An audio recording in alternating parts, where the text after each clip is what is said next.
আসসালামু আলাইকুম ওয়া রাহমাতুল্লাহ। সম্মানিত দর্শক, কেমন আছেন সবাই? আশা করি আল্লাহর মেহেরবানিতে সবাই ভালো আছেন।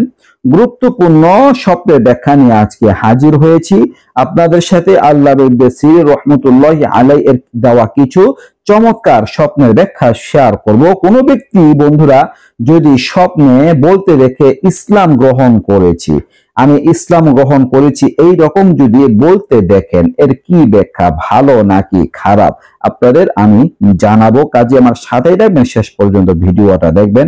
বন্ধুরা, যদি কোনো মুসলমান ব্যক্তি স্বপ্নে নিজেকে ইসলাম গ্রহণ করেছি বলতে দেখে, তাহলে এই রকম স্বপ্নদ্রষ্টা যাবতীয় কাজকর্ম সঠিক হওয়ার প্রতি ইঙ্গিত করে। স্বপ্নদ্রষ্টার যাবতীয় কাজকর্ম সঠিক হবে, সুন্দর হবে ইনশাআল্লাহ। প্রত্যেকটা কাজ তিনি নিখুঁতভাবে করতে পারবেন, ভুল ছাড়া করতে পারবেন ইনশাআল্লাহ।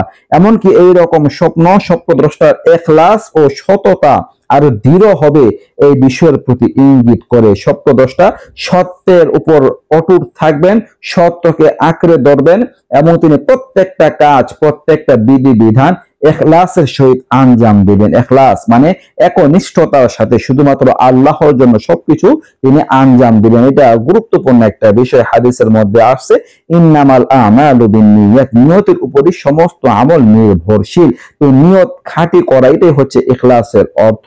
তো আপনি ইখলাসের সাথে সব কাজ করবেন। যদি এইরকম স্বপ্ন দেখেন, ইসলাম গ্রহণ করেছি বলতে দেখেন, সেই সাথে সাথে কোনো মুসলিম ব্যক্তি যদি স্বপ্নে নিজেকে পুনরায় ইসলাম গ্রহণ করতে দেখেন, তাহলে এর আরো একটা চমৎকার ব্যাখ্যা প্রদান করা হয়েছে যে স্বপ্নদ্রষ্টা সমস্ত প্রকার বিপদ আপদ বালা মুসিবত থেকে মুক্ত থাকতে পারবেন। আলহামদুলিল্লাহ, বিপদ আপদ থেকে বাঁচতে পারবেন, চিন্তা পেরেশানি তার দূর হয়ে যাবে, অসুস্থতা থেকে তিনি রেহাই পাবেন, সমস্ত প্রকার যায় ঝামেলা তার জীবন থেকে দূর হয়ে যাবে। যদি কোনো কাজ কর্মে বাধার শিকার হন, সে বাধা উঠে যাবে, কাজকর্ম সুন্দরভাবে আঞ্জাম দিতে পারবেন। দর্শক, এই ছিল স্বপ্নের ব্যাখ্যা নিয়ে আলোচনা। আরো একটা ব্যাখ্যা শেয়ার করছি। যদি কোনো অমুসলিম ব্যক্তি স্বপ্নে নিজেকে ইসলাম গ্রহণ করতে দেখেন, তাহলে এইটা তার জন্য ভালো লক্ষণ। তিনি ইসলামের ছায়া তলে আসবেন, মুসলিম হতে পারবেন, এই লক্ষণ বোঝায়। দর্শক, এই ছিল আলোচনা। নিত্য নতুন আরো ভিডিও পাশে থাকবে। এই পর্যন্তই। আসসালামু আলাইকুম ওয়া রাহমাতুল্লাহ।